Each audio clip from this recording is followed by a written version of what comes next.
Monsieur l'humoriste préféré des Européens, le prince charmant de l'OTAN, ne sait pas qu'à chaque fois qu'il tente de faire du mal à la Russie, c'est au peuple ukrainien qu'il le fait.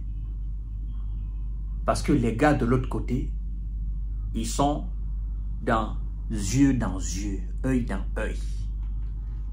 Dent pour dent, œil dans œil. Et œil pour œil.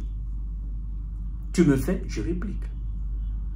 C'est un faucon très puissant, très rapide. Un gros faucon. Ah oui. Qui va à une vitesse faramineuse. Balancé sur la ville de Soumy, la région de Soumy. Ah ouais.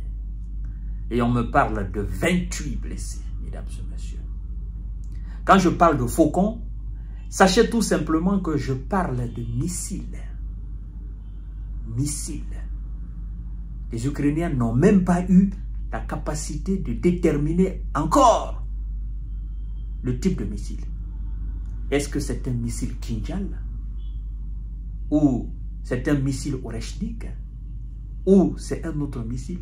Ils ont dit seulement que la Russie a balancé un missile sur la région de Soumy, la ville de Soumy. Et 28 personnes seraient envoyées à l'infirmerie, blessées. C'est le maire de la ville qui fait cette déclaration. En pleurs, paniqué, désemparé. Quand la Russie envoie des faucons,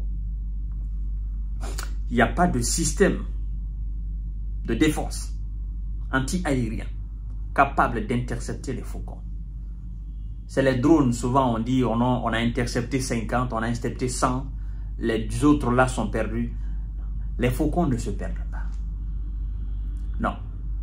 Non seulement ils sont inarrêtables, ils sont aussi précis et les cibles sont touchées.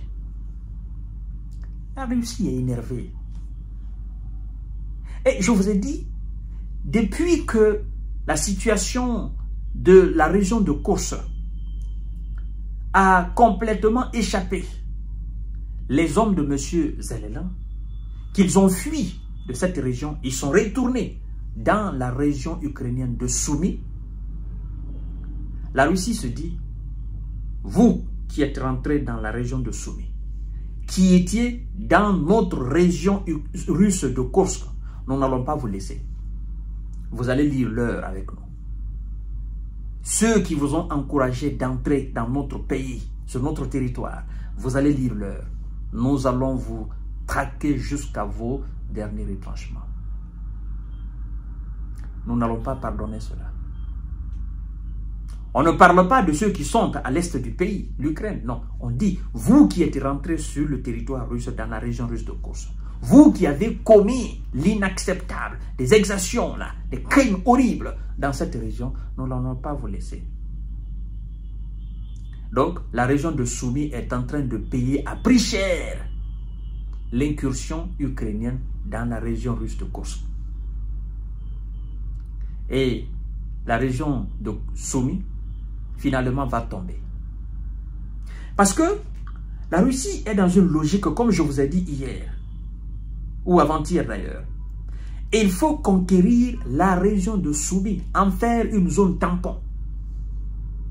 Qu'elle soit une zone dorénavant occupée par la Russie, et pour éviter d'autres incursions ou d'autres tentatives d'incursion. Je sais qu'ils ne vont pas tenter, n'est-ce pas, de rentrer par la région de Soumy, ça je le sais, mais la Russie va se protéger là. Elle va neutraliser les éléments là. Elle va prendre la région de Soumy. Si M. Donald Trump n'obtient pas gain de cause dans la négociation de paix. Alors, écoutez, c'est le maire de cette localité qui nous parle. L'heure est grave à Soumy. 28 blessés lors d'une attaque russe à Soumy. On tire de faucons. Bon, je veux dire, on tire de missiles russes sur la ville de Soumy, dans le nord-est de l'Ukraine, a blessé 28 personnes, a déclaré lundi 24 mars 2025. Oleksiy Goncharenko, un député ukrainien, il dit, je cite, « L'attaque a endommagé des infrastructures, notamment une école », a précisé Alexandre Lysenko, le maire de Soumy, ajoutant que 4 mômes sont parmi les blessés. Alors, monsieur le maire, vous êtes content? Vous êtes content? Je vous pose la question parce que vous étiez content quand vos hommes, à partir de votre région, ont fait l'incursion en Russie. Et vous aviez pensé que vous étiez protégé, vous aviez pensé que vous étiez dorénavant hors portée des missiles russes. Parce qu'on vous a fait croire que la région de Kursk qui était sous contrôle de vos hommes, cette région constituait dorénavant une zone tampon pour l'Ukraine. Et donc, on vous a fait croire que votre région était sauvée. Mais moi, je vous ai dit que ça, c'était temporaire. Quand votre président a fait cette déclaration, je vous ai dit que cette déclaration n'a pas de poids, manque de profondeur. Parce que la Russie, bientôt, fera de la région de Soumy une zone russe, une zone tampon. Et c'est ce qu'on est en train d'assister là. Hier, vous avez applaudi vos hommes qui ont fait l'incursion. Aujourd'hui, vous êtes en train de pleurer. Vous voyez? Dans le combat des grands, on dit que c'est la finalité qui compte. Il rira bien, c'est lui qui rira le dernier. Ah oui. Hier là, c'était les populations de Kursk qui étaient alors en larmes. Mais aujourd'hui, c'est vous, votre tour de goûter ce que ça fait d'être constamment bombardé. Donc, conseillez votre président. S'il ne veut pas que la région de Soumy soit une région russe demain, conseillez votre président de passer rapidement aux choses sérieuses et de respecter en appliquant les accords qui seront signés pour obtenir la paix. Sans quoi, ben, les frappes vont continuer. Les faucons vont continuer à pleuvoir. C'est ça la réalité. Ça me fait mal à le dire, mais c'est ça la réalité. Et quand c'est la réalité, il faut l'accepter, il faut la dire. Mesdames et messieurs, je vous reviens tout à l'heure pour notre série d'informations décortiquées.